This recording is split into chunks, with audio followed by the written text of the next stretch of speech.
Don't ask where I am. Yes. I'll let you know everything detailedly. Hello ఏంటి? Toilet కి వెళ్ళాలి. వెళ్ళు. Bomb తో ఎలా వెళ్ళను?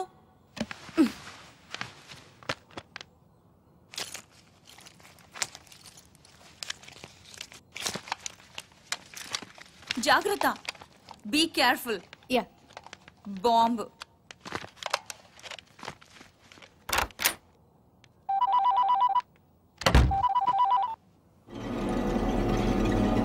అవును. Very good. సరే, నేను ఇక్కడ ఉన్నట్టు నువ్వు ఎవరికి చెప్పక, అర్థమైందా?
నీ కోసం వెతకడానికి పోలీసుల్ని పంపించొద్దని మీ నాన్నకి చెప్పు. డాడీ ప్లీజ్ నా కోసం పోలీసుల్ని పంపించొద్దు. ప్లీజ్ పంపించొద్దు.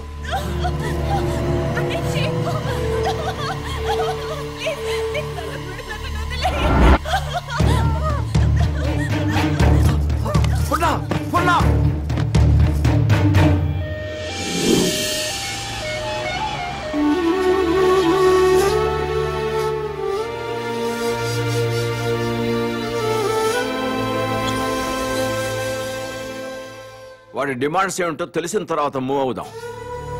అప్పటి వరకు అమ్మాయిని గురించి వెతకటం మానేయండి. అలాగే సార్. కూతురు కిడ్నాప్ అయిందన్న ఆందోళనతో సీఎం గారు అలా చెప్పుంటారు. కనీసం కామన్ మ్యాన్ అనేవాడు ఎవడో తెలుసుకోవటం మన డ్యూటీ. వాడిని ఫాలో అవ్వండియ్యా.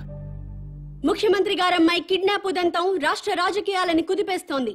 కిడ్నాపర్ ని పట్టుకోలేకపోవడం సిగ్గుచేటని ప్రతిపక్షాలు దుమ్మెత్తిపోస్తున్నాయి. ఈ విషయం గురించి చర్చించడానికి మంత్రి లోకేశ్వరరావు, ప్రతిపక్ష నాయకుడు జానకిరామ్ లైవ్ లో సిద్ధంగా ఉన్నారు. మంత్రి గారు నమస్తే. నమస్తే. చెప్పు దీప్తి. ముఖ్యమంత్రి గారి కూతురి కిడ్నాప్ గురించి మీతో మాట్లాడడానికి ప్రతిపక్ష నాయకులు జానకిరామ్ ఫోన్ లైన్ లో సిద్ధంగా ఉన్నారు. ఏం మాట్లాడతాడంట? మాట్లాడమను. మానభంగం జరుగుతుంది ఒక ఆడ కూతురు కాదండి, ఒక రాష్ట్రానికి, ఒక ప్రభుత్వానికి, ఒక అసమర్థతకి. నీ బాధ చూస్తాంటే ఆ మానభంగం నీకు జరిగిందనుకుంటున్నా. రాష్ట్రంలో 1,00,000 మంది పోలీసులు ఉన్నారు, ఒక కిడ్నాపర్ని పట్టుకోలేరండి. మీరు ప్రభుత్వంలో ఉన్నప్పుడు కిడ్నాపులు జరగలేదా? మానభంగాలు జరగలేదా? భూకబ్జాలు జరగలేదా? వాళ్ళందరినీ పట్టుకున్నారా? చెప్పోయా. Hello hello. ఈ హలో హలో డ్రామాలు చాలా చూసాం గానీ పాయింట్కి రా. హలో మైక్ మైక్ పని చేయటం లేదు. నీకేం పని చేయవని మాకు తెలుసు గానీ ఓ పని చెయ్యి. నిన్ను ఒక వారం రోజులు ముఖ్యమంత్రిని చేస్తాం. కిడ్నాప్ అయిన ముఖ్యమంత్రి కూతురుని తీసుకొస్తావా? నువ్వు తీసుకొస్తే మేము రాజకీయ సన్యాసం చేస్తాం. లేకపోతే నువ్వు రాజకీయ సన్యాసం చేస్తావా? చెప్పు. చేస్తాను. నన్ను ముఖ్యమంత్రి చేయండి. నువ్వు కూడా సీఎం అయిపోదామనే ఏంటి? ఎలసలు గెలకుండానే 24 గంటల గంటలో అమ్మాయి నేను ఇక్కడ తీసుకొస్తాను. లేకపోతే నా రాజకీయ జీవితానికి కరెంట్ ఇప్పుడే పోవాలా? అమ్మ టైం అంటూ లేదురా. ఎప్పుడు తీసేస్తున్నారు. ఏ ప్రభుత్వం అయినా కావాలని పవర్ కట్ చేయదు బ్రదర్. రాష్ట్రంలో అందరి అవసరాలు తీర్చాలి కదా. పవర్ ఉన్నంతలో రైతులకు ఇవ్వాలి, ఇండస్ట్రీలకు ఇవ్వాలి, గ్రామాలకు అందించాలి. కాబట్టి కరెంటు పోయినప్పుడల్లా ప్రభుత్వాన్ని తిట్టుకోవడం కరెక్ట్ కాదు బ్రదర్. Good night.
మొత్తం పవర్ కట్ చేశారు కదా? అవును సార్. మరి సెంటర్ లో ఉన్న మంత్రి గారింటికి పవర్ ఎందుకు కట్ చేయలేదు? కట్ చేశాం సార్. బట్ మంత్రి గారింటికి జనరేటర్ ఉంది.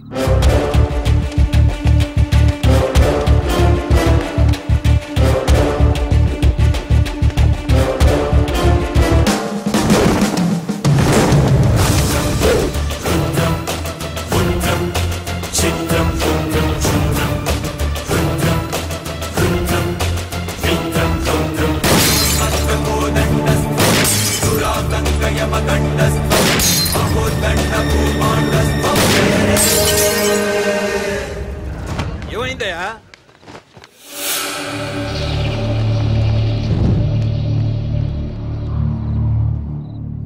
ఎవడండి వీడు?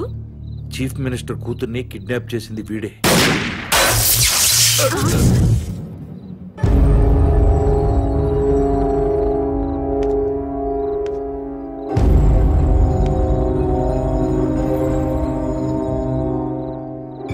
ఈ ఏరియాలో ఉన్న ప్రజలందరి ఇళ్లలో కరెంటు పోయింది. మంత్రివి, మీ ఇంట్లో మాత్రం కరెంటు ఉండటంలో అర్థం ఏంటి? ఈ 2 గంటల్లో ప్రజలు కరెంటు లేక అవస్థలు పడుతున్నప్పుడు మంత్రివి, మీ ఇంట్లో మాత్రం పవర్ కట్ లేకుండా ఎంజాయ్ చేయడం న్యాయమేనా? మా ఇంటికి అక్రమ కనెక్షన్ ఏమీ లేదు. జనరేటర్ అధికారులే పెట్టారు. మంత్రివి, మీ ఇంట్లో జనరేటర్ పెట్టినప్పుడు నిన్ను ఎమ్మెల్యేగా గెలిపించిన ప్రజల ఇళ్లలో ఎందుకు జనరేటర్స్ పెట్టలేదు? మీరు ప్రజల కంటే గొప్పవాళ్ళ?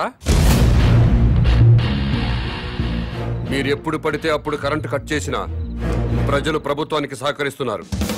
కరెంటు పోయి మళ్లీ వచ్చేదాకా చెవటలు కక్కుకుంటూ అవస్థలు పడుతున్నారు. మరి మీరెందుకు కరెంటు పోయినప్పుడు ప్రజల్లాగా అవస్థలు పట్టలేదు? ప్రజలకి పవర్ కట్ చేస్తూ మీ నాయకులు మాత్రం జనరేటర్స్ తో, ఏసీలు, ఫ్రిడ్జ్లతో ఎంజాయ్ చేయడం తప్పా కాదా? ఎస్, తప్పే.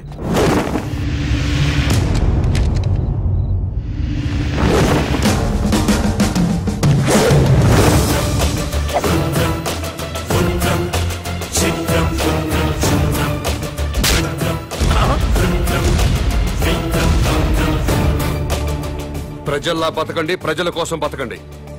ప్రజలు నవ్వినప్పుడే మీరు నవ్వండి, ఏడ్చినప్పుడు మీరు ఏడవండి.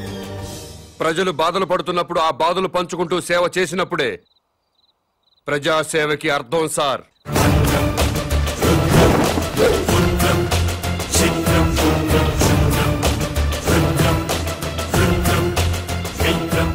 నా మాట విన్నారా?